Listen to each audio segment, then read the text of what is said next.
Do you know what that means? Well, soon you will, as the government is encouraging the use of sign language via a new bill. And here's Olivia Snelson to tell us more. Hi, Liv. Hi, Anna. So what is outlined in the new bill and what would it mean for the deaf community? So basically, this is the government pledging to increase accessibility for deaf people, for example, through the use of British Sign Language when making public service announcements. And it's come from a private member's bill that was put forward by a Labour MP called Rosie Cooper.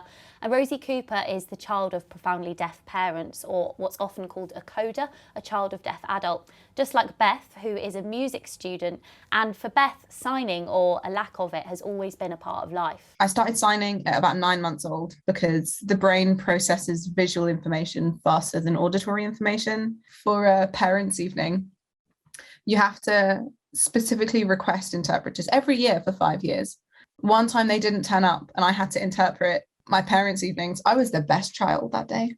I was perfect. But not only do I have to turn up just in case the interpreter doesn't, I also have to translate. But if this bill were to go through, then again it normalises accessibility that should be normal anyway.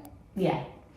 So as Beth said there, this bill really encourages accessibility for BSL users, and they and those people with connections to the deaf community really felt that this validation of their language is key. Hello, my name is Kath. There's people in society that can only communicate that way, whereas we have a choice. So I think it's more important that we can sort of meet their needs rather than expecting them to fit in a world which can't meet their needs. They need to feel validated and they need to feel like they're an important part of society. You mentioned the term coda earlier. That's also a name of a film that made history at the BAFTAs this week. Yeah, that's right. So this is the first film of a predominantly deaf cast to be honoured at the BAFTAs. They won 2 awards, one being Best Supporting Actor for Troy Kotsur. And this really comes amid increasing representation, whether it's children learning Makaton via Mr Tumble or Rose Ayling-Ellis becoming the first deaf winner of Strictly Come Dancing.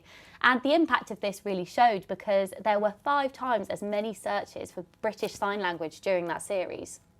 Thank you. Thanks, Anna.